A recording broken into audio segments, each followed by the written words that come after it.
bar. That extra gear, the first 3 steps. Huge strides in the performance. That I might not be the player I am today. Welcome to another episode of Behind the Gear, and today we have the pleasure of sitting with Colton White and Brett Seney, who were on the podcast last summer.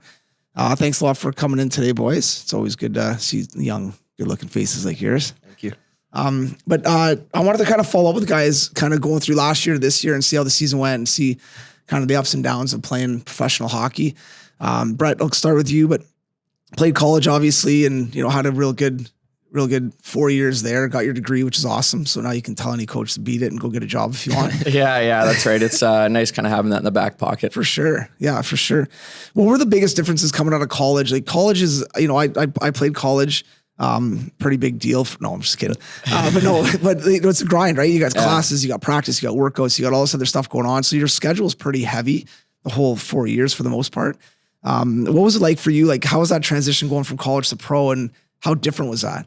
Yeah. Like you kind of hit the nail on the head there. Pro hockey, you think it's a tough job, but at the end of the day, you're kind of working from 9 till 12, and then the rest of the day you kind of have off to fill your time. But so college was, especially my kind of third and fourth year when I was trying to get the two degrees there, it was pretty hectic, and with classes and obviously games and practices. But it's almost most of your time's kind of spent in the classroom or just studying, whereas when you're in pro hockey, your whole life's pretty much just hockey. So everything you do kind of relates back to it. So it was kind of a transition, just kind of having, figuring out things to do to fill my time and just kind of stay away from just sitting on the couch or playing video games, that type of thing. So it was a big learning experience. And I think as the year went on, it got easier.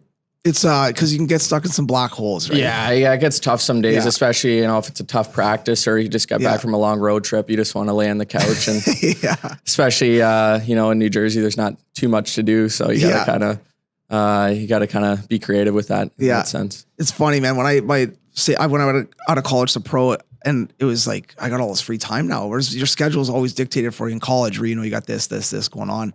And I got into Call of Duty, and like my roommate and I would race, like legit. We had 2 vehicles, and we'd race from the rink to the couch basically for the best joystick. And we played Call of Duty for, 3-4 hours. But I think for me anyway, I got into a point where I was like, hey, I got to figure something. Like I got to do something else, and started, getting interactive with the city a little bit more and kind of doing different things and sightseeing, going for walks, whatever you got to do to kind of keep your mind busy. Right. Yeah. I think that's, it's part of it though. Like, especially in college, with your roommates, it's a little different than pro, whereas you're kind of just on your own and you got to kind of take more responsibility. But in college, it's with your roommates, you just want to hang out and have fun, and it's the best 4 years of your life. But it's a lot different in pro for sure. Yeah, no, definitely. And then Whitey, for you coming out of junior, obviously finishing up high school while you're playing junior. And then, getting kind of your last couple of years of junior, probably a little lighter. Yeah. Right. Not as much school. More pro, like. So now you've got that. You kind of already almost made a little bit of that adjustment of what are you going to fill your time with a little bit. But what was that transition for like for you going from the OHL to so my last 2 years of junior, we sort of had like our breakfast club in the morning where like the guys who didn't go to high school or didn't have classes, we just work out or like optional skills sort of thing. And then we'd have our practice like in the afternoon. So it was sort of good that way. We had like our whole day occupied. You'd go home after breakfast club or whatever and have some lunch and then go back to the rink sort of thing. And then the transition to pro was sort of similar just because we were at the rink in the morning. But it was obviously different because you're not used to living on your own. You have your billets cooking for you in junior and that sort of thing. And then once you get to pro, like you're on your own, you have a roommate or two, and then but you have all the time in the world. You work out in the morning and then skate right after. So your day's done at 12, like Brett said. And then you got to find like a hobby, like reading or playing the guitar, like some guys do. I know that. And then going for walks, cooking, like instead of eating out every meal. Cause in the AHL, you're not making NHL money all the time. But no, I think you got to find different stuff, different avenues you can get your mind away from the game, because you don't want to be fully consumed in it every day, because it wears on you over the course of the year. It's a long season, 76 games, I think, and then or 82. But you got to find like stuff that takes your mind away from it. I think that's the biggest thing. That was the biggest adjustment from junior, because you have your buddies to hang out with all the time, and in pro you have families, like guys have kids and stuff, so it's sort of different. You'll go for lunch with the guys, and then you most likely just hang out with your roommates most of the time. Yeah. Now for both of you guys, what were the hobbies that you guys kind of found? So like Whitey, what like once you got kind of adjusted to the whole lifestyle, what were some of the fun hobbies I you got into? got twisted in the video gaming for a while. It's a deep dark hole. Yeah. Don't want to get into that too much, but that was like sort of for a few months, and then I finally just started reading books, like I don't know, that sort of stuff. I started cooking dinner all the time. I'd go out for lunch with the boys, but dinner was mandatory. I'd have to cook, and going to the grocery store, getting groceries, just stuff like little errands and that. And then last year, just same thing, reading, going for walks, that sort of stuff, and just going to other guys' houses. If my roommates weren't just in the mood for hanging out or whatever, playing video games, I needed to occupy myself and do something else. Yeah, no, it's cool. And then as far as cooking and stuff like that, was that something that you like, have you done that before, really, or not? Like once in a while, like chicken breast here, barbecue here, but now you're making kind of full on. Yeah, I wasn't probably 5 meals you made over the course of the year, just recycled through them. Yeah, I got it. But yeah, no, it's pretty simple. I don't know. I wasn't like too skilled with it, but as I got going, I'd just like use the oven's great. You can just throw everything in there and cook some rice on the stove, whatever. But it gets a little repetitive, so it's kind of sickening at the end. But you're just like trying to grind through it and trying to have a healthy meal. But yeah, no, it's tough because you can only I'm not a creative cook or anything, so it's just pretty redundant with regards to. Yeah, no, totally. I remember I had like 5 meals, so I love them. Your go-tos. But by the end of the year, like, I can't have this pasta and chicken anymore. It's ridiculous. It's brutal. Yeah. And then Seney, what kind of stuff did you get into? Did you get into anything? When I was in New Jersey, it was real tough because when I first got called up, I didn't really know what to pack or anything, so I didn't bring my Xbox or anything. So I was kind of, I was at the hotel and there was only one other guy, Joey Anderson, that was there. But for the first bit, his girlfriend would come down a lot, so I didn't really see him too much. Yeah. So I was kind of stuck on my own with nothing to do, and you kind of so I got into like some TV shows, and then usually for dinner I wouldn't cook there at the hotel. I would just kind of go out and treat myself to a nice meal. And you're in the NHL. It'd be about a 3-hour meal, so I take my time with it to kill time. And now, when you went out for dinner, would you like get your own table or would you sit at the bar? Yeah, I tried the table a couple of times, but I just felt kind of like a weirdo sitting there by myself. Yeah, because people would walk by like, "Why is this guy not friends?" Or anything. Is he waiting for somebody? Somebody stood him up. I just go to the bar and sit at the bar and yuck it up with the bartender or whatever and have a good meal. So there's some pretty nice restaurants in West Orange in New Jersey where the hotel was. So got to become pretty good regular at those ones. Yeah.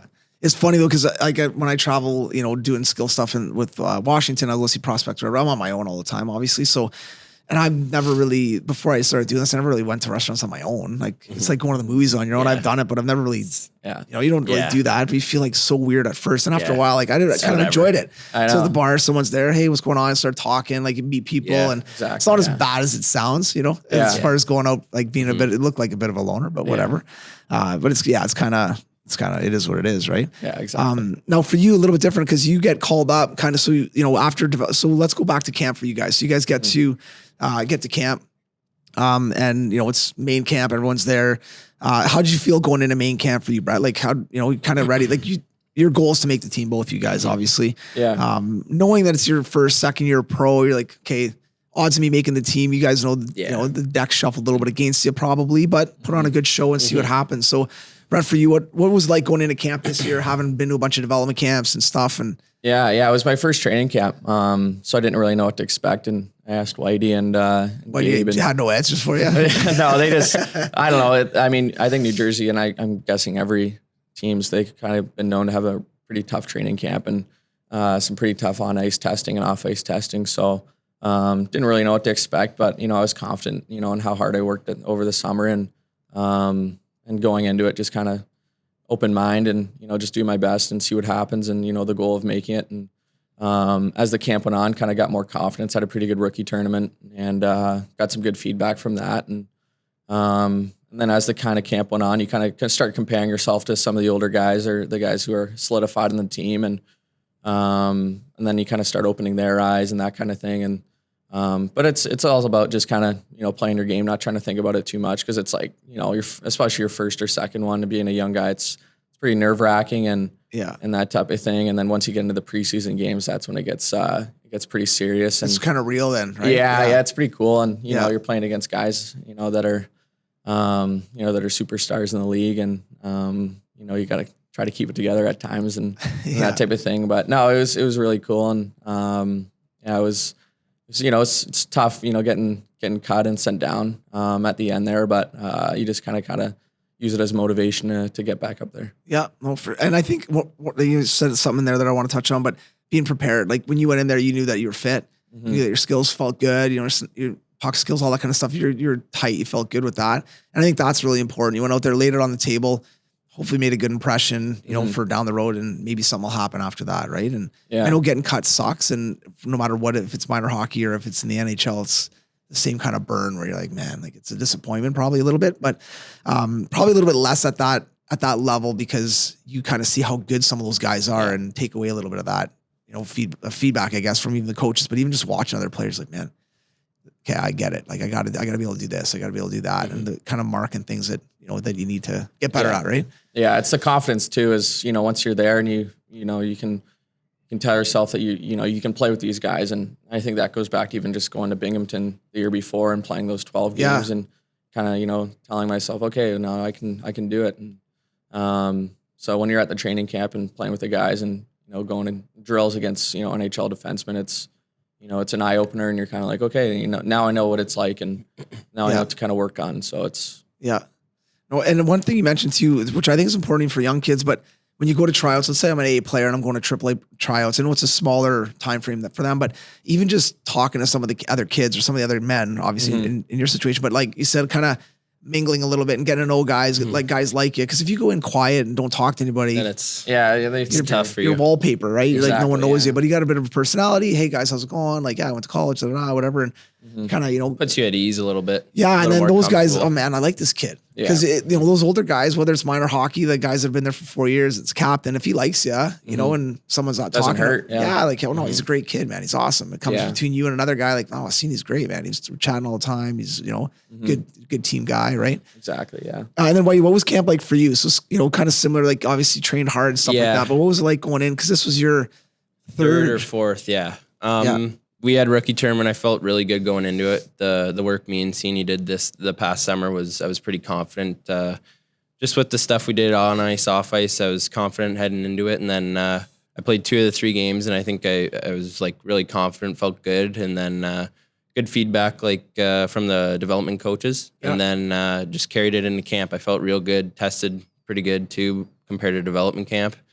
And then just sort of took it from there. I knew like the year before that I didn't have the best camp and I didn't play any preseason games. So that was my goal to play at least one and sort of build off from there just to see what I could do because I hadn't played one. I played one like my very first camp, but I hadn't played since. So I was like, okay, I just want to see where I'm at after a year pro, like just sort of like not compare myself, but just see where I'm at against the other NHLD. And then, I had a pretty good camp. And then just in the exhibition game or the like inter squad games or whatever in the practices, I felt like really good.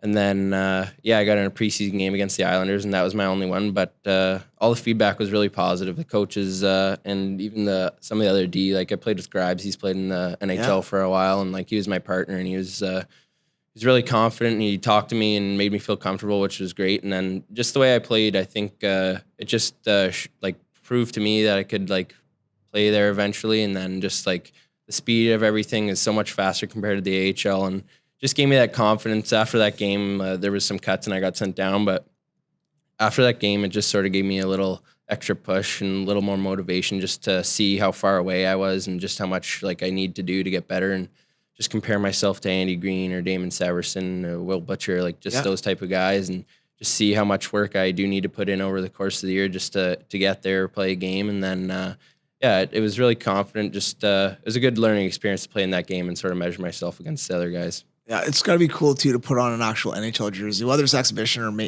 even just playing at one exhibition game. To me, for anybody who does that, unbelievable. It's awesome. Like so it must have been cool just to like don the jersey, tape your stick, get ready for the game, like an actual like NHL referees and stuff. My first one was tough too. Yeah, we flew to Montreal and I had like some pre-workout in my bag, like just regular pre-work, and I didn't know like was it powder or liquid? Powder. Okay, so. I like just threw it in my bag, when I was packing my gear, didn't think anything of it. And we show up to the rink and I'm unpacking my stuff and it's all over my gear. And like, there's no pregame skate or anything. We're just getting there and playing. So I'm like, oh my God. So I got to go up to the equipment guy and I'm like, Nader, man, like I got like a problem with my gear. He's like, what? I'm like, I got like pre-workout all over it. So he had to like bring it over and clean everything. And all the older guys are like giving it to me and everything. I'm like, oh man, what a start. And then my first shift too, I took a high stick off the nose and like sliced up my nose and had to go get stitches. And I'm what a start. Like, come on. How many zippers? 4. And right back in the game? Yeah, I think I missed it was about halfway through the period. Okay. So missed the rest of that, then back for the second or? Yeah, it was tough first one though. Sucks, yeah. Well, one you're not going to forget and pretty good story. Actually. Yeah, exactly. Yeah, that's good. That's really good. And what was your first game getting in against the Islanders? It was against the Islanders. Yeah, we were in Brooklyn, I think. Yeah, the rink's a little weird. It's different. The stands are all, I don't know, disjointed and stuff. The Jumbotron's like in one end and sort of weird like that. Setup. But yeah, no, we were playing the Islanders, like Matt Martin, Cal Clutterbuck, and Casey Zizekas were running around and stuff. And it was pretty cool playing against like Barzil and Jordan Eberle, that sort of thing. And then Gaber was also playing too, and he was running around. He took like, I don't know, he really wanted to fight like Martin or Clutterbuck. He was running around pretty good. And like, just like, I think he had like 18 penalty minutes. Yeah, or I something. think he's 17 or 18. Yeah, I was playing that game too. I might have been playing with Gabe even. It was just like he was out of control. It was like all you wanted to do was play, and he's just taking penalties. It's like nonstop, like 4 minutes, 6. That was crazy. Never seen anything like it. That's hilarious. Yeah. Well, he's trying to fill a different role, and that's the thing. Oh yeah, he was trying. Yeah, and you're defenseman, you're forward, totally different forward than Gabriel is. But when you're at those camps, you want to make an impact, right? You got to lay it on the table and do the best that you can, obviously, right? But leaving camp, right? You said obviously learning experience and stuff. But were there any kind of key things you took away? You're like, I got to get better at this and this and this. Like, were there a couple things you're like, my game, like the way that you play your style, I got to get better at these 3 or 4 things? Yeah, I think my game at the time, probably before, even in college, and then going to Binghamton, and then to play in the NHL this year. I think the biggest thing was kind of not necessarily change my game, but understand that the role that I would play isn't necessarily the top 6 role yet. Yeah. So I kind of had to fill out my D zone and work on that. And I came up and I was playing center at the beginning, and that's what they wanted me to play. So they wanted me to kind of work on getting stronger in the corners and just kind of getting used to playing against the bigger guys and in that aspect, and just kind of getting the systems down more, because playing in college, not being able to go to the training camps and preseason games, you don't understand the systems as well as some other guys. And so, and then obviously some guys just beat me out of the spot too, and I think that's a part of it. And so that's definitely a main thing. And then just kind of going down and just it's your first year, so maybe some guys got some experience over you, and just fighting your way to get back up. Yeah. Oh, for sure. And what about you, Whitey? Was there things that you took away that you're like, man, this detail in my game's got to get better? Like looking at those other guys, right? Yeah. So after like my first year pro, I knew like all the systems, all the D zone schemes and that sort of thing. So I knew like what to expect going into camp, and I just like, I knew I needed to work on my D zone and like that sort of stuff, and like boxing guys out. I think that's a big component, like that D like need to work on coming out of junior, because it's like if you're a good enough skater, like you don't really need to worry about it. Like not that it's a bad thing, but like you just don't work. It's not like on your mind all the time. And then going from there after camp, I got sent down, and I just realized like Andy Green, like every detail, box out, like stopping and starting, everything, like stick detail, stick on puck. So I went down with the mindset, like I need to work on that, like first and foremost, everything with the puck, like that just comes like naturally, like moving the puck, that stuff I don't like really, I need to work on it, but it's not something that's like a priority right now. So I really took like full advantage of like working with the D coach, like boxing out all the time, and like actually like focusing like on it in practice. Cause then I started noticing it in the game, like I'm getting more comfortable with it, and it's like coming second nature to me, and I don't need to, I'm not as like lax or like relaxed on the box outs and that sort of stuff. But other than that, I just, the way the guys generate offense on the blue, and I think that's another big thing I need to continue to work on. And then just some guys are so skilled on walking the blue line, getting their shots through. And that's something like every young D man like continues to improve on. I think that's a major component of it. Yeah. No, and I think that's something too, even at the minor hockey level is kids, because a lot of times kids think I got to get better at hockey. Well, that's a lot of stuff, right? That's When you think general, about it, yeah. And if you're a good skater, that's great. You still want to work on your skating, but maybe your hands aren't great, or maybe you can't. The D-man can't walk the blue line with your head up. So picking I think that's the biggest thing, especially in the summers off season, is pick 2 or 3 things. Work on a lot, Specific, but and hammer those 2 or 3 specific things. And that's something we always talk about in the summer. Where okay, seems what are a couple of things you want to work on, and you mentioned like draws. I want to get stronger on those things, different parts, right? And walking the blue line. And I think identifying like little things, making a bit of a plan. You're going to cover a ton of stuff, but like really hammer on those little things in order to make that jump to AA or pro or NHL or whatever that is, right? Like as a young kid, like as a center, you're not worried about like being on the right side of the puck. Like you're just skate. You're not floating around, but you're just skating. You're not worried about your check or being above a guy like in the offensive zone, or like as a D-man, I wasn't worried about boxing a guy out or cross checking him. Like, it's stuff you don't worry about as a kid. So it's sort of like that transition from junior to pro or college to pro. So you don't get analyzed as much when you're in minor hockey.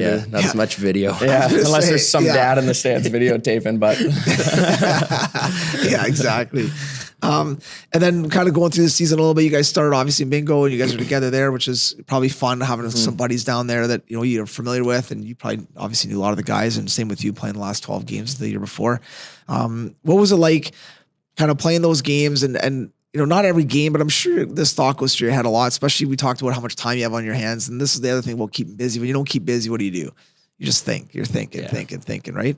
What was it like kind of playing a good game, maybe, getting a couple of points or having a good weekend? The AHL, let's be honest, is a weekend league where you're playing 3-3 all the time, which is a bagger for you guys. But let's say you had a good weekend and, put up some good points, kind of a good 10-game stretch, and then like crickets, like, you're not getting any, because everyone wants to get called up, especially you guys are, pretty high level prospects. And, so how does that weigh on you a little bit mentally, Brett, when you're kind of having good runs and you're putting up points and New Jersey sucks and you're like, what's going on? Like, when am I going to get a chance? Yeah. I mean, you'd be lying if you said you weren't paying attention to what goes on up top. And for sure, me and my roommates, we'd always, throw on the New Jersey game and we'd be critiquing everything.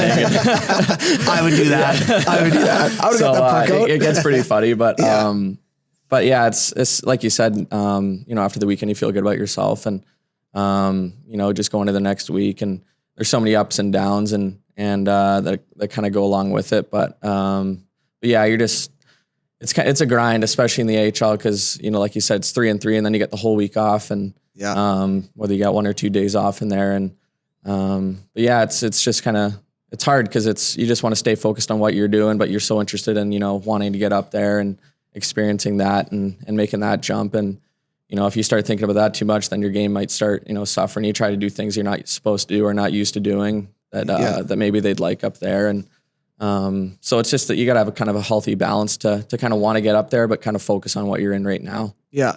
I think you bring up a really good point. That's a huge point of emphasis. You guys went through it in minor midget, right? So minor midget draft, you're getting into the OHL draft year. Like, guys play outside their box and look like crap. And even at the AHL level, you want to put up points. You want to get over a point a game. But at the end of the day, you got to play defensively. You got to, because that's going to translate to the next level. You getting 60 points in the A is not going to translate to 6, maybe, but probably not, right?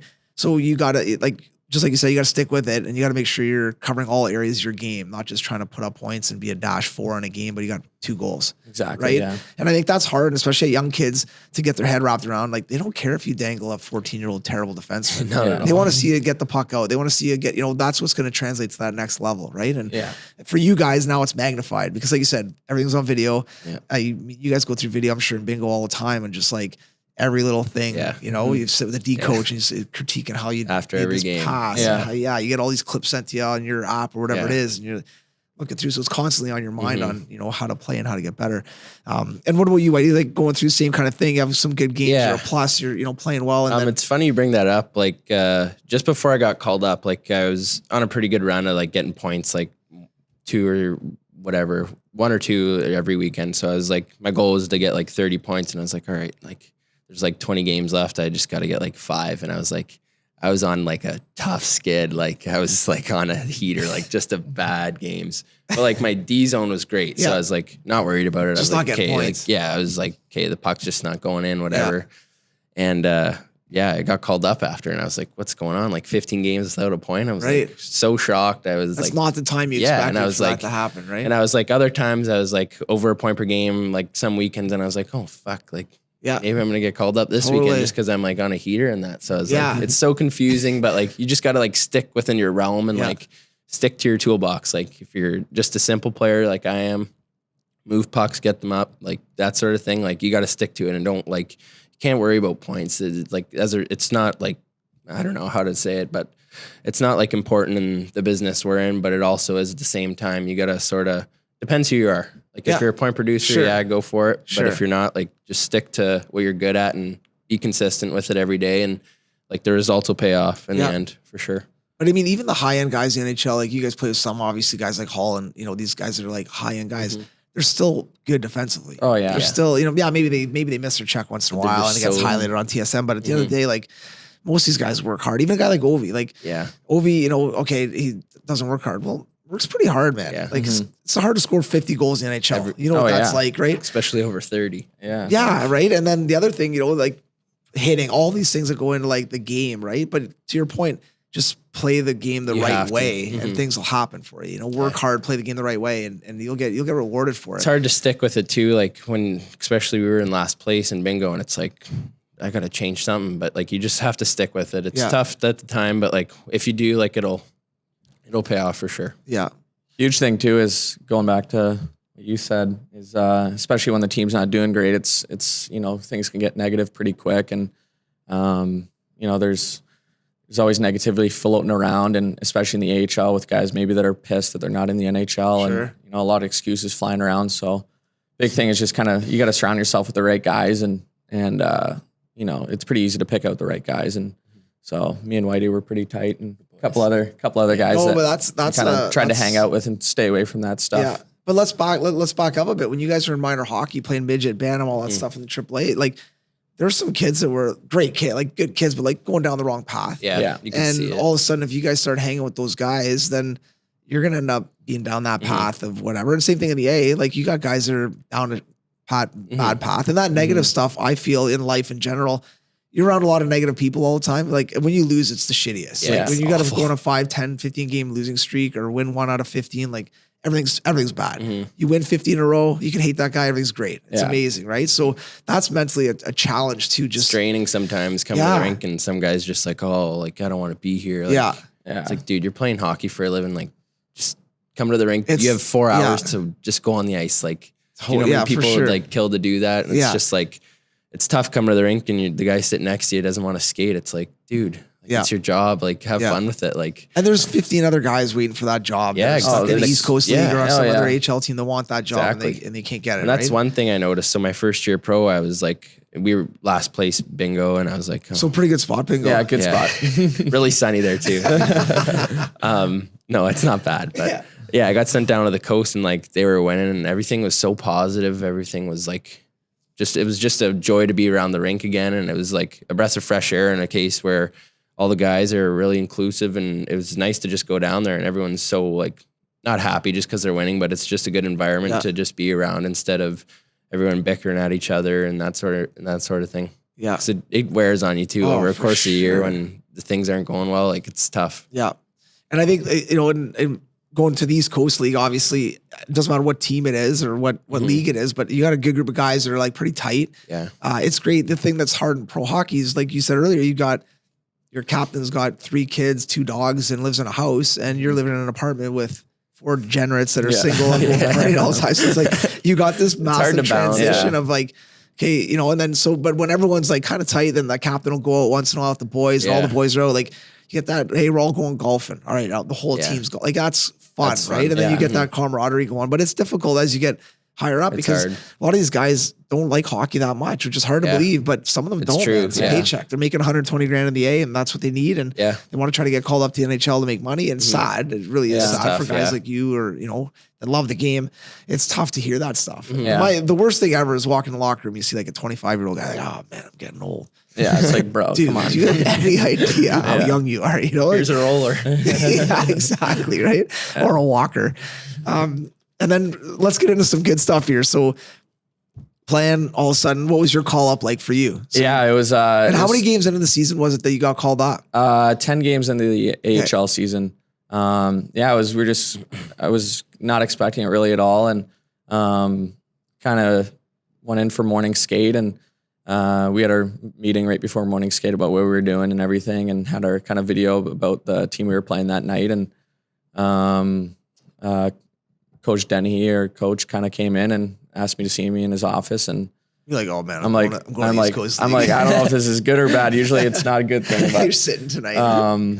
but yeah, he kind of just told me, looked me in the eyes and said, you're going up. And I mean, I've known Coach Denny for 5 years now. Okay. He was my coach at Merrimack too. So Oh, no way. Cool. yeah, it was a pretty cool moment. That's awesome. It was great to kind of be able to share with him. You guys hung too. it out? Or? Yeah, we kind of dabbed up and gave a little bro It's hug. amazing, So man. yeah, it was pretty cool. What was it like? That's What was sweet. through your head? Or like, no way. I was like, I was pumped. I mean, you always kind of go over it in your head, It's crazy. as a kid, and Yeah. as you kind of go through about, what the feeling would be like to get called up. But And- I don't like, as a kid, you dream of like scoring the Game 7 winner in overtime in the Stanley Cup Finals, or you dream of like getting a hat trick in your yard. But you never dream of sitting in a coach's office, being like, "Hey, you got called up." Okay, I know. sweet. I was juiced, and like That's amazing. it's tough to Yeah. kind of keep it together because Yeah. you walk out of the office and it's like you're in there for like 50. He's like, oh, you're going up. All right, this we got to You're do. doing bring like that. somersaults and cartwheels walking. So you're in the like, locker room. You had a huge smile on your I was juiced, and But like it's- it's hard because yeah. you're walking through the Yeah. locker room and like guys are, they wish they were getting called up. So it's Because like, now they're looking at you like, you don't want to be like a I'm better dick. than him. You don't want to I'm better than him. Why did I get called up? So you're like walking through and like, the guys are coming up congratulating and stuff. And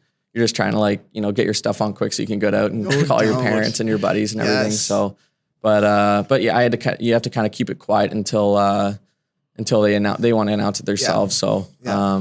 no, it was pretty sweet. Awesome, And man. Yeah. car ride home, I called my parents up and they were actually on their way to bingo. Okay. Binghamton for the weekend. And So they hooked a left and yeah, so I told them just to reroute the GPS and and that was I was happy they were coming up too because I mean they would have came anyways, but for sure. But that's kind of cool. but yeah, man. they were super pumped. Papa And Pete was sure, just Papa like- Pete pushed the gas a little harder. Did he pull over just like your mom drives? I can't drive. Yeah, it Palms are was, sweaty. Palms are sweaty. That's awesome.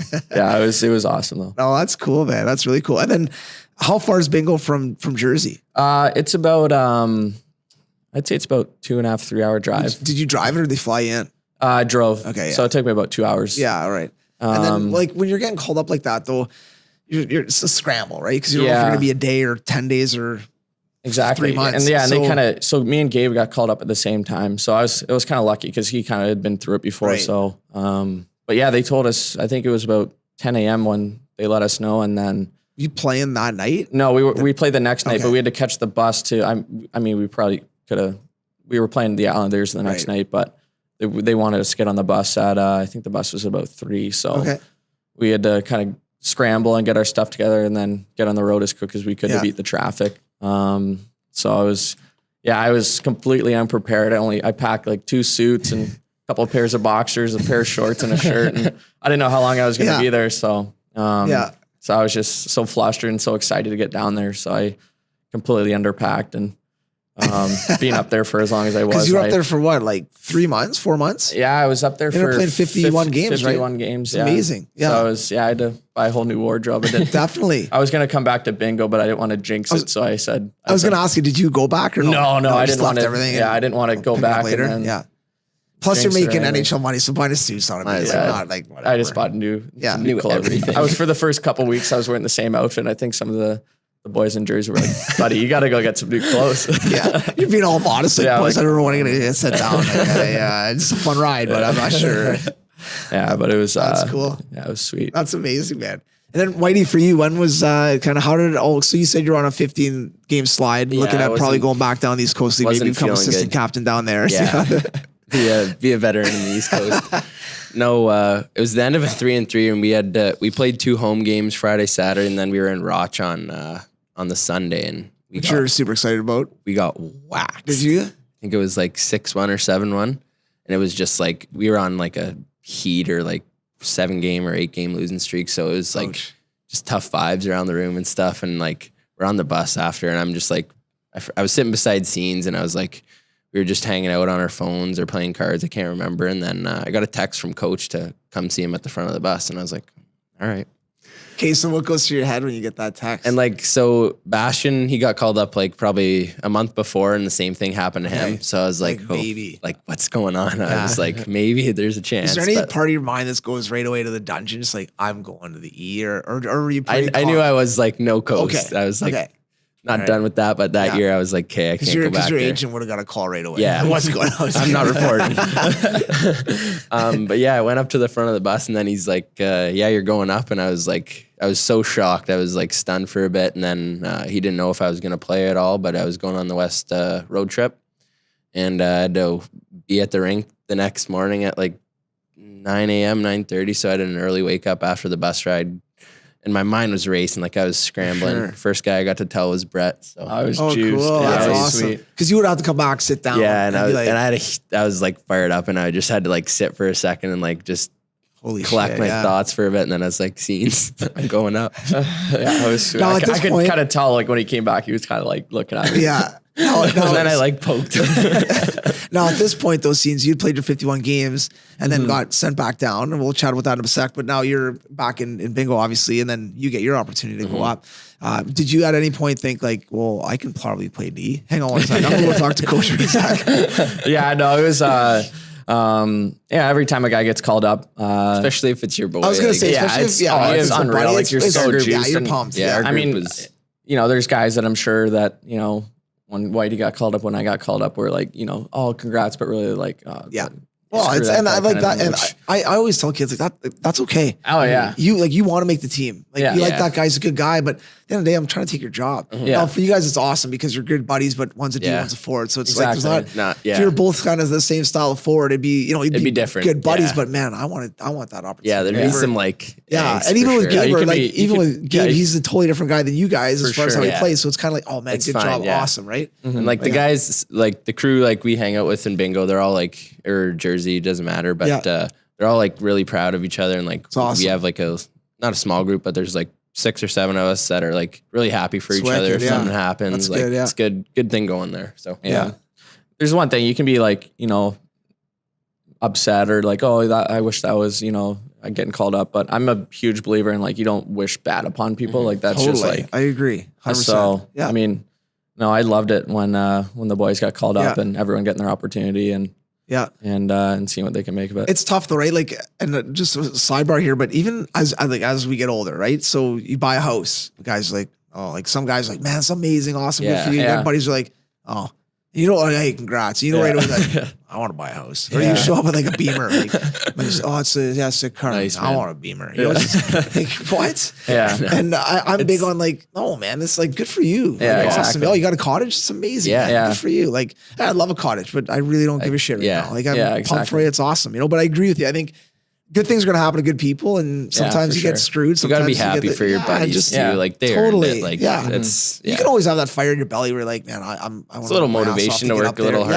Yeah, Like, exactly. Right. Yeah. You got to use it in the right way. You can't be mad at them that they No. got called up. Like No. if you are, then it's like You're kind of a shitty person. yeah, You're kind of a shitty like, person. You're You're not not in the gonna be- right sport. Then Yeah. like Yeah. if you don't know if it's a business yet, then you're Yeah. not here. But Okay, so now, now yeah, you so get we're on the call-ups. bus and I So was you have like, to drive up as well, then probably the next morning. oh yeah, early. I was tired. Yeah. So we just finished the 3-3 and I was like, Oh, yeah, like, right. what if I have to practice? I was Yeah. already worried about practice the next day and we're still on the bus and we got off at like 9:30 and I was texting Gaber to tell him, I was like, I don't know what to pack. Scenes is telling me what to pack. So And I you was packed like all your stuff. Gaber's like, pack everything. I was like, dude, like, come on. Yeah. Anyways, I got home at like 10, called my parents and then told them. And How then pumped for mom and dad? juiced. Yeah. Yeah, they were happy. Amazing. Yeah.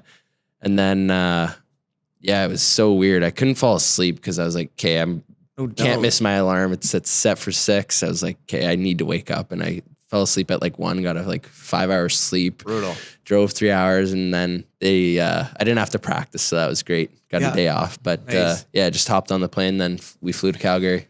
It's awesome. Yeah, And it was plane's kind of a shitty plane, like little Yeah. 2-seater. Yeah. No recliner, no Unbelievable, pillows. eh? Yeah, it's sweet. Like for people that don't It was a know, whirlwind, it's basically like lazy boys, nice Yeah. big seats, right? That It's like the movie theaters chairs Right. nowadays. Yeah. Yeah. yeah, it's and 2 per. Is it 2 per? Yeah, yeah. yeah. So it's kind of Pillows, blankets, food, sweet. you name it. Yeah, I it's got it. unbelievable. Mhm. Yeah. Now, ready? Was anybody not obviously in the morning, but after games and stuff? Is anyone like I know old school like guys used to crush beers and Yeah. wine, or whatever. Are guys still having beers, wine, and playing a little bit. Not as much. I think after the road trip, had a couple bottles Yeah, yeah. of wine and a couple beers, but there wasn't like after the games. Like it was sort of the end of the road trip Yeah. where they had a day off or two the next day. So Yeah. it wasn't like as the olden days was, but yeah, they had a couple beers playing cards at the end of the road trip. Did you guys partake in any of the a couple Bud Lights over here? I was No? staying dry. I had to. Yeah. And then you ended up being up for that bit of that West. Yeah, I that think West it was Coast, right? 9 or 10 days I was up for, and then I didn't play the Calgary game. I just warmed up, and it's funny. After the warm up, the assistant GM Fitzy was there, and he's like, "Yeah, we got to send you down on paper." And I was like, "Man, like, come on, like, I'm not going to get paid. I'm not going to play the next game. Like, just a tough day." I was choked. I was telling Gabriel, "I'm like, not going to play. I'm not going to play." Like, then the next day, they got we got waxed like 9-4 against Calgary. Goudreau had like 6 points. So that was fun to watch, but not good for us. But he can play. yeah, he's pretty good. Yeah. And then we flew to Edmonton after that, and then it was morning skate, so only the guys like optional, so only a few of us. I was skating with Gaber and Quenville, and then the assistant coach called me in. He's like, "You're playing tonight, like you're in." Like, and then the equipment trainer was in there. He's like looking at flights for my parents and stuff, and my mom was already there like for work, and I told my dad like, I don't know if I'm gonna play, so like just don't come until I tell you. And like next thing you know, I text him and was like, I'm playing. He's like, I'm already here. No way. Like, oh man, That's awesome. Yeah, it was Extra really pressure. Cool yeah. No, he's got the iPhone just videoing you. it was really cool to share with them and for That's them to be awesome. there, even if it was like on the West Coast. It was like just funny how it all worked out with my mom being there for work. That's and cool. it was awesome to see them after the game. No Bucky and warm-ups. Oh, did you? Yeah, it was Rookie sweet. went no Bucky. Yeah. Yeah, first game you always got to go no bucket. Oh, you do? Yeah, Yeah. it's sweet. Imagine just slipping on a pocket and like cocking yourself. yeah. Like, man, my first Even game more of money cocky. up on the board. But Oh, no, that's and awesome. then during the game, my second shift, I'm out against like Draisaitl and McDavid, and I'm like, oh no, like just what's going through my head? I'm like, Change. and I can't get off, like, and I have Draisaitl along the wall, and I'm like trying to move my hand, and I get a holding penalty, and I'm just like, you got to be kidding me! Like I'm for a long one tonight. But no, it Settled in after that, though? after that, I was pretty calm. The nerves were sort of out of the system by then, but yeah, it was pretty cool. Oh, that's amazing, man.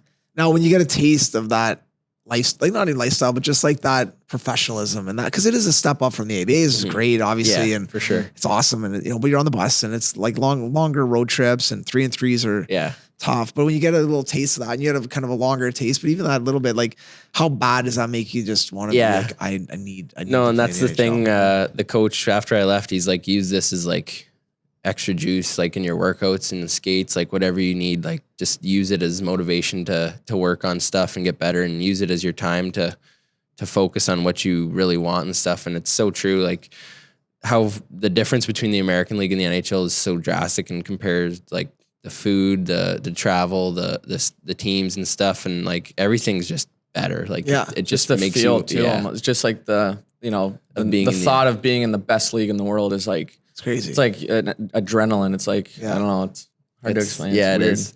Is And it like- cool to like meet somebody randomly and be like, hey, what do you do for a living? I play for New Jersey Devils. No, I mean I'm kind of low key. I don't really No, I like know. being in the But, spotlight. But come on, once in a while, I gotta fire it out. yeah, I mean if they ask, Yeah, then I'm a you're professional not gonna player. lie to them. Oh, were you playing like the East Coast League? Well, actually, I played for the Devils. Yeah. Ever heard Hey, of how are you?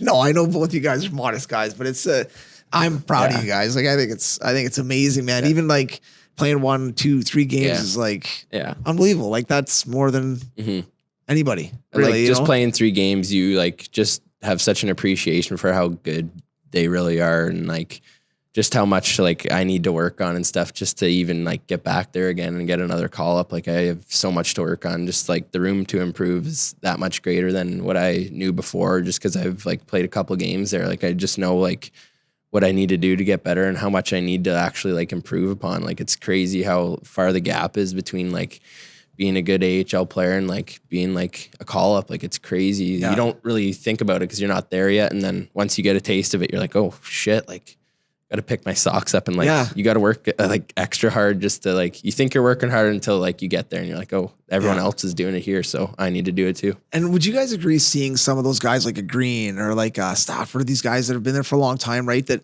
how they come to the rink, how they warm up, how they, you know, you see some guys in the OHL like this is a joke the way some of these guys are. And like, no Yeah. offense to those guys, but Yeah. you know, and then you see how the pros are and the long pros that have been there for a while and just like the professionalism. Not every guy's like that, but most of the guys they're in early. Yeah. If they got to get therapy, they're going in early to get therapy. They're coming to see the trainers in the afternoon to do something else. Like, you know, you see that. And I'm sure for you guys, when you went back to the AHL, were you guys a little bit of a different player when you went back, do you think? Yeah, I mean, I was really lucky when I got called up too. For most of the 50 games, I was actually playing with Boiler and Stafford. So two vets. Yeah, so I was centering them and until Boiler got traded, and so I learned so much from them, and just like, you know, they kind of took me under their wing and tried to help me as much as they could, and they're like just the best guys, and on and off the ice, you know, playing with them, they were teaching me some stuff and giving me some pointers here and there, and you know, when we were playing great, it was like, you know, the greatest thing. And I mean, when we had off games, I was usually the guy getting blamed for it, but, but that's part of it. It's because Boiler and Stafford are just like, yeah, this guy was, so no, it was awesome. And you know, I ended up living with Blake Coleman for about a month at the end of the season. So, you know, that was great, kind of following him around and being able to kind of see how he, you know, I mean, I was at the hotel, so I didn't really know too much to do. I'd ask the boys what they were doing and stuff, and all the guys with, you know, with wives and that sort of thing and families, they'd kind of do their own thing. And then most of the guys kind of lived in Hoboken and Jersey City, which is about 40 minutes from me. So okay. I'd mostly just kind of be on my own. And then when I moved in with Coleman, I was able to kind of get, you know, more of that lifestyle and kind of get, you know, accustomed to that. And a little bit better. Yeah, it was a lot better. Yeah. But yeah, it's you can learn so much. You just kind of got to be a sponge, especially when you first get called up and you're a young guy. You just want to, you know, you want to be that guy that's just, you know, you want to ask questions. You want to just learn as much as you can, and never think that like you're good enough or that you know enough, because there's always things you can learn. For sure. Oh, for sure. Do you get any invites to like dinners over at like families' houses at all? Like, I got some dinner invites here and there, and you know, any good ones, like any good spreads, good like wicked houses. Yeah, we had the Super Bowl party at Greener's house. He had a pretty good spread, and it was pretty good time there. And I'd get the odd invite to Jersey City for a night out. It was a bit of a hike for me, so but I was always ready for it. I'm a big, you know, you don't want to say no in those types of situations. So you know, good $70 Uber, but it was worth it. And it's your money, buddy. That's right. Yeah, it's a write off. Yeah, gave me an excuse to crash at their nice places too. Exactly. Oh, that's great. And what was Boy like? Because I've heard so many good things about him. Just a good guy, like stand up guy, good family. Obviously, you know, fought. You know, had his illnesses and fought him, and just he's an unbelievable guy. He taught me so much, and you know, he's such a real dude. Like, he'll tell you how it is. He doesn't kind of blow smoke up your ass or anything. And you know, he's a super competitive guy, and he loves what he does. And you know, at his age, he's accomplished so much. You could hang him up tomorrow, and no one would bat an eye. Great career, but he's always so motivated to be better, and he's such a leader in the room. And you know, a lot of the young guys look up to him, and you know, it was tough when he got traded, and obviously, you know, it's part of it. And you know, he had a great opportunity with Nashville, and but no, he helped me. He helped me tremendously this year for sure. Oh, that's cool.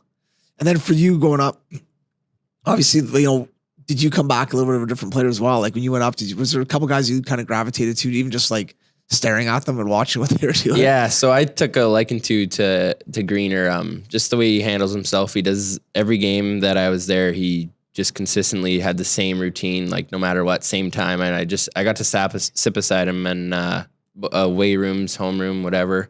And I just got to notice like the little details he has, his warm up routine. I just sort of watched him and asked him a couple questions and stuff. And he's one guy who I really just, I guess I could say admired, just the way he handles himself, how he handles his friendships with his teammates and stuff, and how he communicates, and just the leader he is. And he's sort of quiet, but he goes about his way, and his actions speak louder than his words. Played for a long time already, he's right? 35, and he's still probably had one of his best years. I think the most points he put up in a while. And you know, just watching his game too, it's so detailed and so smart and simple that it's like something I could sort of look at and sort of not compare myself to him, but just stuff I can pick little parts out of his game and sort of stuff.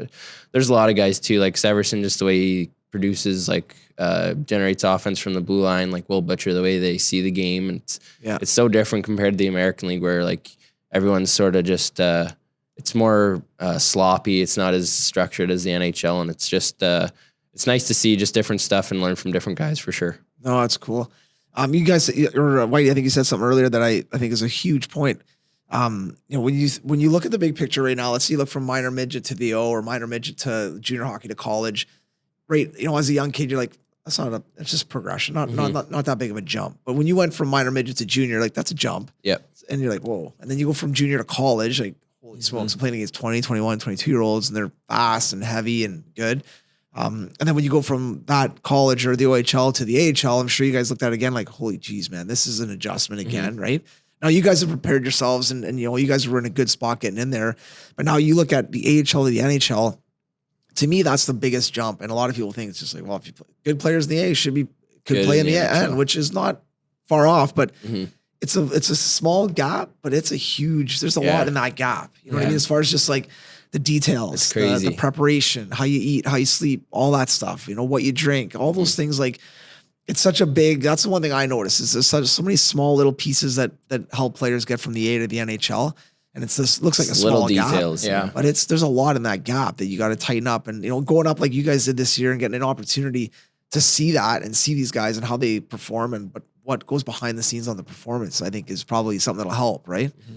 For sure. And I think like when you look at some of these high end guys, you know, and you kind of touched on it a little bit and so did you, there's a reason why they're high end. There's a reason why they've been playing 15 years. Yeah. Right. It's not because they're out partying and yeah, they pick their spots, they have fun, but they're, you know, the details of their game away from the rink and in the locker room and stuff are huge. Yeah. I noticed usually the older veteran guys were like the hardest workers in practice or in the weight room. They're always the guys doing the extra stuff. And I mean, you try to, you know, do that yourself, and being a younger guy, you kind of think like, oh, you know, I feel really good. But these guys, you know, they've played in the league for 10, 15 years. They kind of need to do this stuff to make sure their body's good to go for the game. And, you know, as a younger guy, maybe you're not thinking about it at the time, but you know, that's why they're still playing. That's why they've played that many games is their work ethic and, you know, all the details they put into it. And, you know, it's huge to kind of understand as a younger guy, and even in, you know, minor hockey, you don't realize it, you know, going through high school, whatever. And, you know, how important it is to kind of take care of your body because,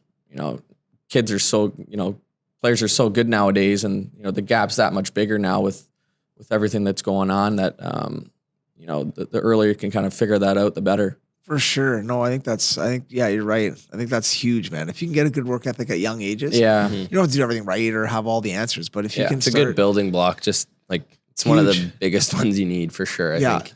Yeah. And like even just comparing to last summer, like we'd show up at 7:50, just enough time to get on the roller for a few minutes. But now like you just notice like Seney and Gabe and myself, like we're just here a couple more minutes earlier just to do a little extra, just to like warm ourselves up because it's early in the morning.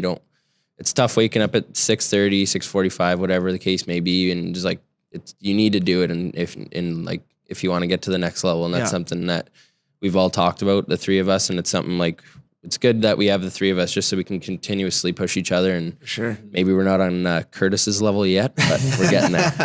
Yeah, Gabe's a good guy, but he's pretty excessive at points. But it's good though because he pushes us, and you know, we're not afraid to take jabs at him to kind of get him going too. So no, it's last year was me and White in. We had a good thing going, and this year adding Gabe, it's been great too.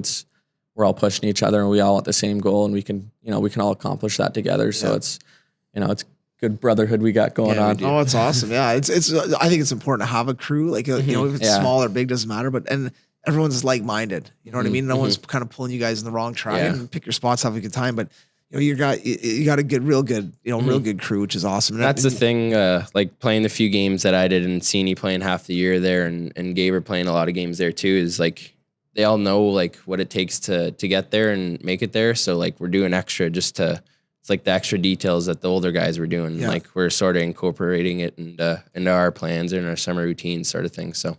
Oh, it's great, man. And now quickly I'll kind of wrap because I don't want to keep you guys here forever, but I really appreciate it. I know you guys just had a good workout and it's Friday and you guys probably have weekend plans and stuff. Barbecues and water, right? Is what we're doing this weekend. Straight waters. Yeah. So Seney, you being, a forward, quick, speedy, offensive, who's somebody that you looked at when you were young in the NHL? You're like, kind of, we all had our idols and stuff, but who's someone that you kind of looked at? When I was real young, well, I shouldn't say real young, when I was kind of coming up, St. Louis was always my guy. Yeah. In St. Louis, he was kind of the guy I'd always, idolized and loved the way he played. Being a smaller guy, coming up, you're always, I don't know how many times over the years when I was in minor hockey, saying I was, people telling me I was too small or whatever. And, I'd always just look at him and say, well, if he can do it, why can't I do it? And that type of thing. And then, as I got older, as kind of the games changed, there's way more, a lot more smaller guys or lighter guys that have kind of made it. And so it's, St. Louis was kind of my guy. Yeah. And, being able to see him get inducted in the Hall of Fame last year, that was pretty sweet. Yeah.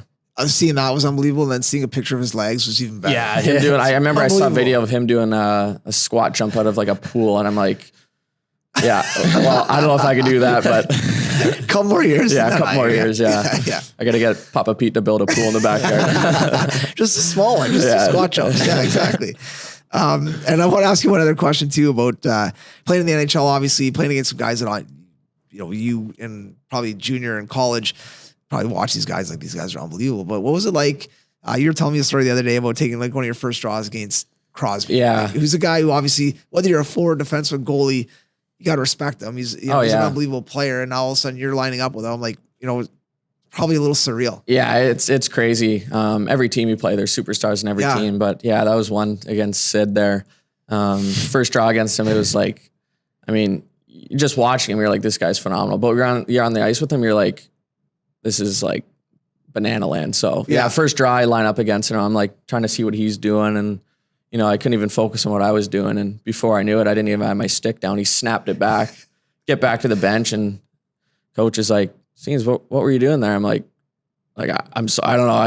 I was mesmerized by him. He's like, "Fair enough." So after that, I kind of I was like, all right, I got to dial it in. Yeah. You're like looking like, oh yeah, I am playing in the NHL. I gotta go. So after that, I was like, okay, well, chalk that one up and move on. I love the honesty though. Yeah. And then that's a wicked story. But for young kids too, like you miss an assignment, let's say on the wing, and you don't get the puck out. Come to the bench, excuse. Like, coach, I gaffed. Like I just blacked out or whatever. Like I messed up. Coach can't give you really much. Okay, smarten up or get your head into it. You know what I mean? Especially if you're an honest player. But so many kids, especially young kids, like, well, the D gave me a bad pass. Yeah. Like, no, man, it's in your feet. Put it to your stick and make a play, right? Instead of being like, man, I was looking at that girl in the second row and she kind of made eyes at me and I got totally lost. I don't know what coach would say about that one. That one might be a little different reaction. Yeah, maybe, we'll delete that one, but stuff like that. You got to tell the story about you running to the rink. Oh, yeah. My first home game, it was, so I played, I think 5 or 6 games. We were on the road trip when I first got called up, but my first home game, morning skate was that, or we had morning skate after. We had a meeting at 9:30. So I was in West Orange, New Jersey, about 30 minutes from Manhattan, and I didn't know the traffic at all. I wasn't too familiar with it, and so it's about a 15-minute drive, on a regular day. Yeah. But 8:30 a.m. it's 2-hour drive. It's crazy the traffic. So I didn't I was like, okay, 9:30 meeting. It's 15-minute drive. I'll leave at 8:30, and I'll be able to have a nice breakfast and not have to worry about it. Get there nice and early. It's good to get there early as a young guy. And so I get on the highway and it's completely stopped. And I had it on my car GPS. But my car GPS doesn't give you the actual time. It gives you the estimated time without traffic. So I put it on my phone. It was hour and 27 minutes. I'm like, oh my God, I'm gonna be half an hour late. So I get off in the next exit. I'm just cruising, breaking so many laws, cutting over corners. And I get about 2 kilometers away from the rink and in Newark, downtown Newark. What time is it now? Give me a time. It's 9:17.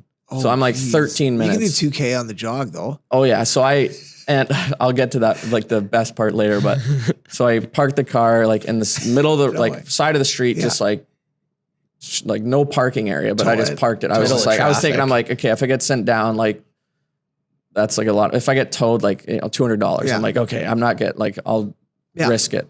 So I throw on the jets and like run So to you the actually rink. did jog to the rink? I was sprinted 2 kilometers through Newark. Like Yeah. I was wearing like my full suit because I didn't know. I thought like you had to go to the rink in like dress Right. clothes. I didn't know that like you could just wear whatever.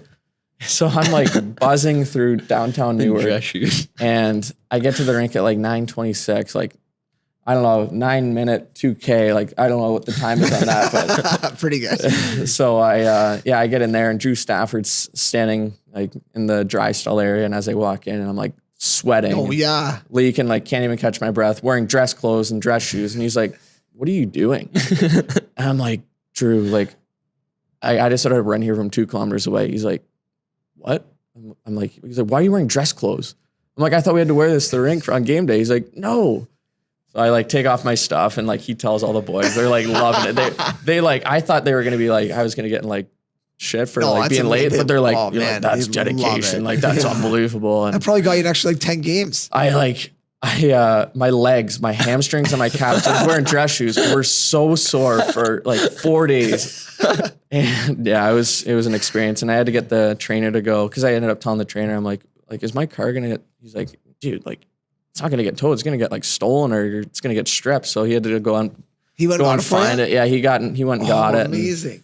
so yeah, it was quite the morning, and I was But the first you made, home but game. you made the But I meeting. made it. I made You the meeting, and meeting. I didn't get in any shit or It anything. would have been the so- best though if all the boys have been like in their sweats, just sitting there like laying on rollers, looking at the meeting, and then you roll in and actually sit in your stall in your suit. Yeah, I was thinking about it because Just dripping. it was like we were gonna do video, so there's like the video room, Yeah. and all the guys were already in like their shorts and t-shirt, Totally. and they're all like getting ready to go in, and I'm like ripping off my clothes, and yeah, they're all laughing at me, That's but it was awesome. funny. They is all great, loved man. it. It was one of those things too where when I was driving, it was like, when you're like really late to something it's and you the get like that worst. pit in your the stomach, and I'm Worst like, feeling, man.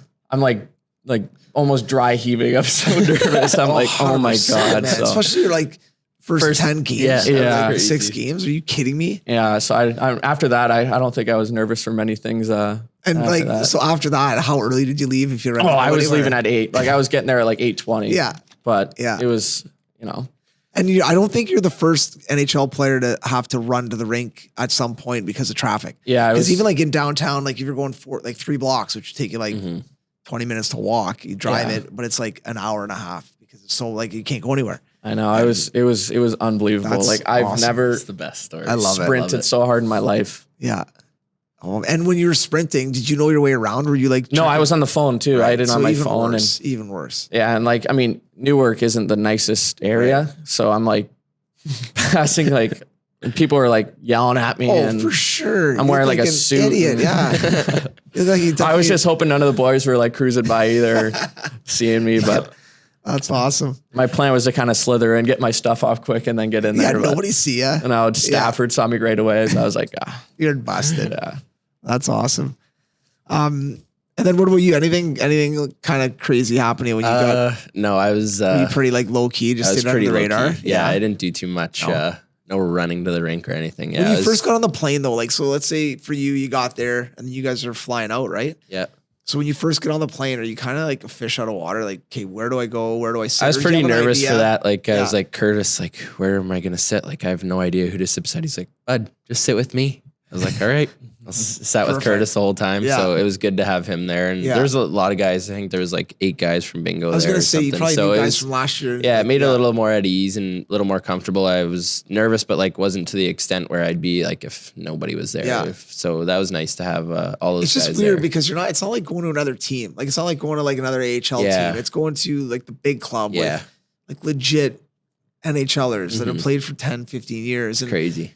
you know, guys you watch play with 10 years ago. You know what I mean? Which is 12, or Yeah. 10. No, Like, it's so weird now all to of a think sudden about. you're sitting on a plane with them. Like it Yeah. is a little overwhelming at Yeah. first for Yeah. sure, man. Like Travis Zajac sitting beside me on the plane. I was like, insane. I've watched this guy for a while.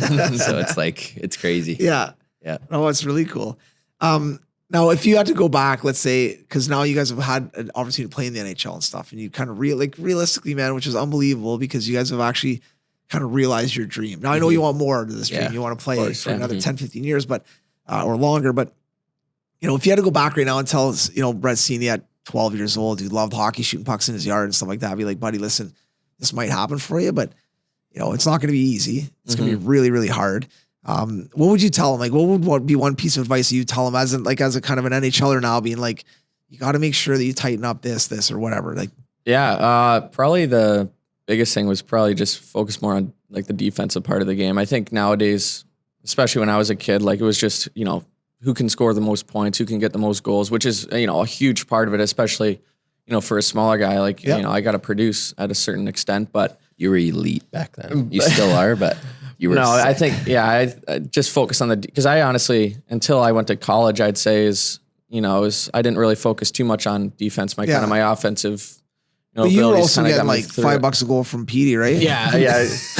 Rams would throw me a toonie every Gino, so it was the incentive there. But yeah, I'd say, focus on the defensive part of the game and just, when you're a young guy and, you're one of the better players, it's easy to kind of get a big head and think you're hot shit. But there's always guys out there that are better. And,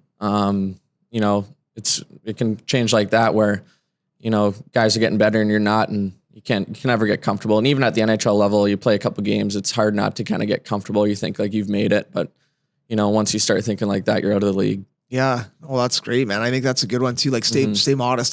Big time. Have that confidence. You need to have that confidence that when you go to a game, like especially in midget or band, I'm like, I'm good. I'm absolutely. But not being confidence and cocky. It. There's a huge difference between and I think it's always for the elite players, and you guys are like, you got to walk that line a little bit. And even if it's in your head, you don't have to be. We all know guys that are downstairs sometimes that walk that line a little bit too fresh, right?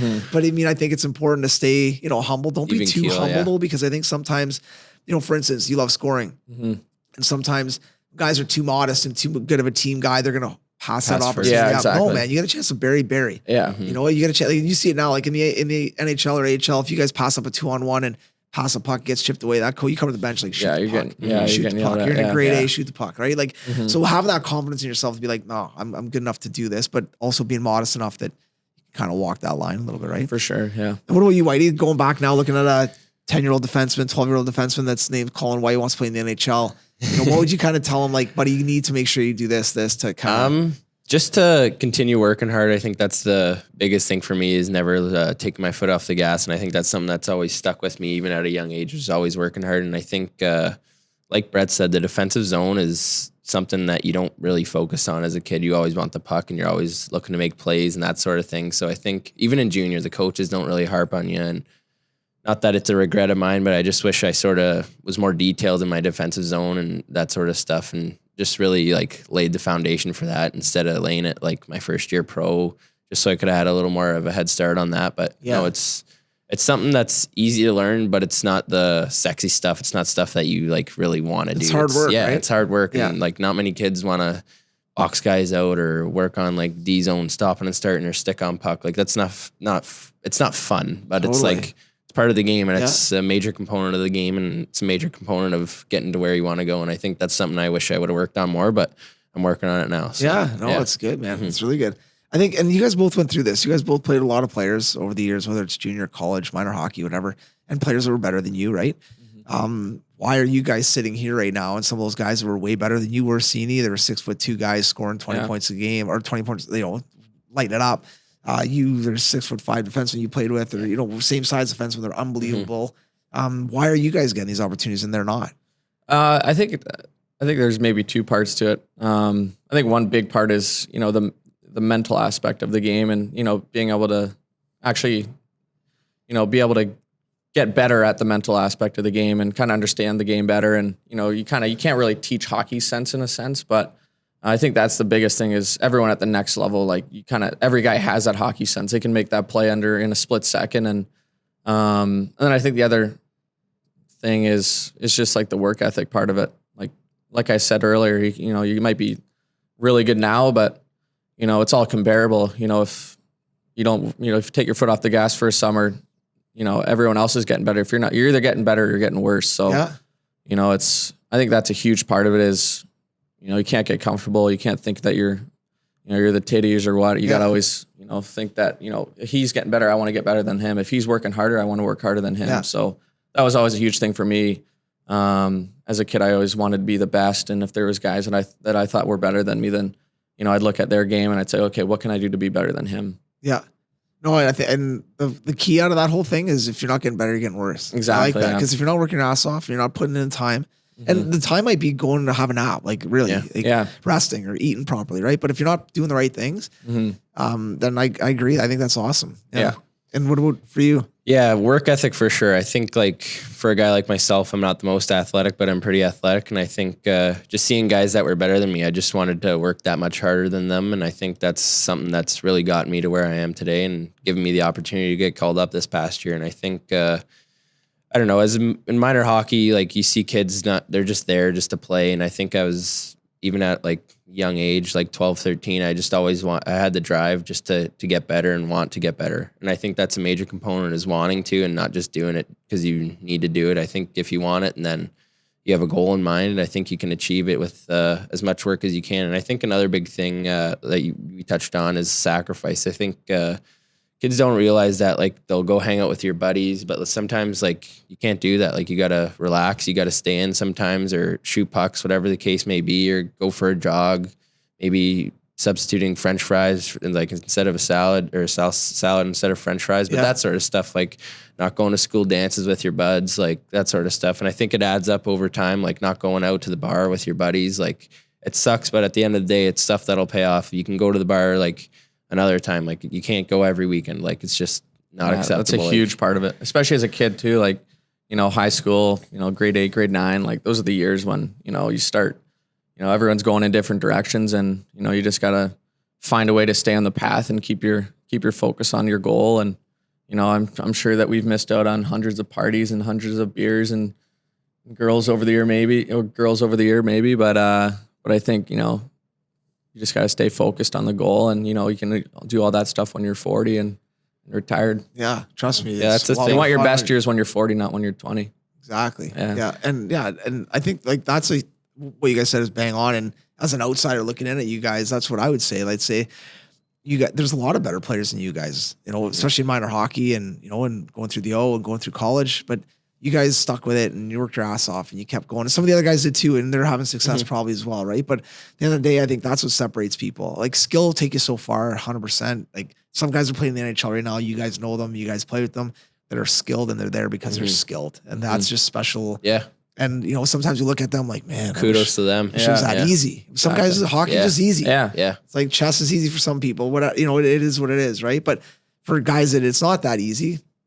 That work ethic, that sacrifice, I think is, and that's another one too that to me is a huge piece. Because I feel like not kids nowadays, but just in general, like people like just they're so into the social aspect of it, and that's a huge part of it. But like you got to surround yourself with the right people. If you're not around the right people, they're not going to guide you in the right direction. Or if you're at home with your parents and they're helping you out, like or your friends, like they understand if you can't go out one night, like hey. Thanks. Like that's the people you want to be around. And if you're going to go out, like say, sorry boys, like can't make it tonight, but I'll go out another night. Like, or even like working out with good people. Like you need to work out with good guys or else like you're not going to get better. You need to surround yourself with people who like make you better and are like pushing you consistently. And I think that's a big part of it. So I'd say like work ethic, sacrifice, and just being around the right people, like good coaches like you, like helping the guys out every summer. And I think, I think that's a huge part of it. Yeah.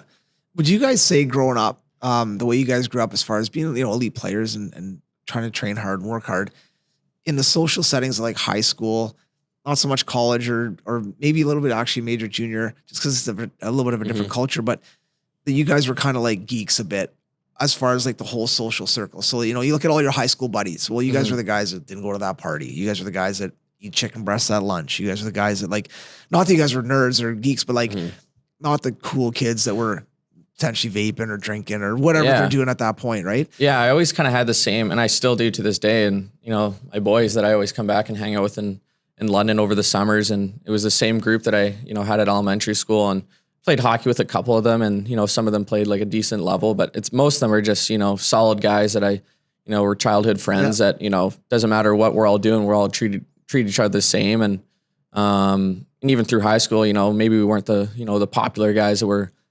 chewing and chirping, but we were just, solid guys, and that we just, good group, and we all treat each other, great. And so no, it same boys that I have now, and they don't treat me any different. But they probably are a big part of helping who you are right now. Is just as far as they keep it honest. First game in Toronto, they were all there cheering me on, and that's awesome. They didn't expect anything. They didn't they didn't want me to buy them tickets. They just came themselves, and after every even online, I think after I got hit by Wilson, I think some Washington fans were giving it to me on Twitter or something. And the boys were on there, firing back at them. And that's so awesome. I think that's huge. Is you just want to surround yourself with, it doesn't have to be hockey, just good people that, that genuinely care about you and that, want what's best for you. Mm-hmm. Yeah. And there's always a time and a place to go out and drink, For sure. Yeah, we're at the age where we can pick and choose. Like, we don't need to go out every weekend, but because it's not in the best interest of us, but our friends, our friend group, will understand, it's okay to not go out. It's fine. And they accept that. And they know that it's part of the job sort of thing, that we're not beauties all the time. It's okay to take a night off, here and there. So it's different now for you guys probably because now you guys you're playing pro hockey, you're getting paid to play hockey. So now when you do take a night off, I'm sure you still get ribbed a little bit, but it's more you kind of get it. Whereas when you're in minor hockey, you're taking a night off, okay, buddy. You got some Johnny who doesn't play anymore. He's a football guy or whatever. And it's just okay, well, you're going to play in the NHL. And you're 16 years old. I'd like to. Yeah. It'd be awesome if I could. Yeah. And now fast forward, holy shit, I'm playing the NHL. I know. Right? But I think it's hard because socially you get pulled in a lot of different directions as young kids, right? And man, it's not hard to be maybe I will go out with those guys, not hang out with my buddies in grade 7. And all of a sudden now you're hanging with these guys all the time. And that could have been a totally different path for you. Exactly. Yeah. Yeah, no, it's cool to just think about that. Oh, Johnny's chirping you, or Joe Schmo's chirping you about oh, you're not going to the dance tonight. Well, I just want to stay in. I have a game tomorrow. I'm not gonna go to the grade 8 or whatever dance. It's chirping you. It's just it's funny to look back on that sort of stuff. Because it happens, right? Yeah, I remember getting chirped about what I ate at lunch because guys were crushing pizzas and fries, and I'd have a brown bag lunch, and guys oh, okay, yeah. Dude, I wouldn't mind just trying to stay in shape. I wouldn't mind playing hockey a little bit, whatever it was, right? But it was you kind of didn't fit into that. I would have been way cooler if I crushed pizza every day and French fries, and had a bit of a pot belly. Probably they'd love me, more than, and the same as you guys, not that I was a nerd or didn't fit in with people. I kind of fit in, but I didn't really care. I just I had a goal that I wanted to play hockey as long as I could. And for me, I didn't really care. I still pick my spots. You have fun to or whatever, for sure. but whatever, and I think, going to your point, having good buddies around you is huge. You know? And obviously, you guys both come from, I know your parents and stuff both come from good families. And I think that's another big thing too, whether it's one mom, one dad, 2 dads, 2 moms, doesn't matter, but having that support system that's, because man, you come out, you're 17 years old and you're I want to play in the NHL. Yeah. You got some parents still are whatever, buddy, not a chance. I'm always about, I don't care if you're 15 years old, you're not even that good. I want to play. You know what? It's hard. Yeah. It's hard to play in the NHL. And people just think I'm get drafted the I go play college, I get signed my contract. Holy shit, I'm gonna be playing. No, it's so hard, man. And that's the one thing, no matter what it is in life, you gotta work at it. And they don't know the details of the behind the scenes stuff. They just see you signing the contract and say, oh, he's gonna play right away. It's not like that. Yeah. It is for some guys, but those are the elite of the elite, and they don't see the hard work that goes into it consistently. So for sure. I think it too, my parents, obviously they, my dream was always to play in the NHL, and they're going to help me as much as they could, but it was never for them, me playing in the NHL. I think they've even told me this. It's about setting your mind on something and then doing whatever you can to reach it. And if you don't reach it, then you have that, you have the tools to know, okay, well, you have those life tools that, okay, I put my mind to something and I was that close. So whatever's next is, now I know what to do and what I have to do to reach that. So it was, hockey's such a great sport too, is you kind of learn so much from it, and, life lessons. And, so that was always the biggest thing with my parents, is it was never about reaching it. It was just helping me, fulfill my dream. And if it doesn't happen, then, you put your best into it, and all the life lessons and all the friendships and everything you've gotten from it is what's important. Yeah, no, for sure. Well, listen, boys, I really appreciate you guys coming in again. It's awesome to obviously see how the year went for both you guys. I think it's great. And both you guys got a little taste of the NHL, big taste, little taste, which is great.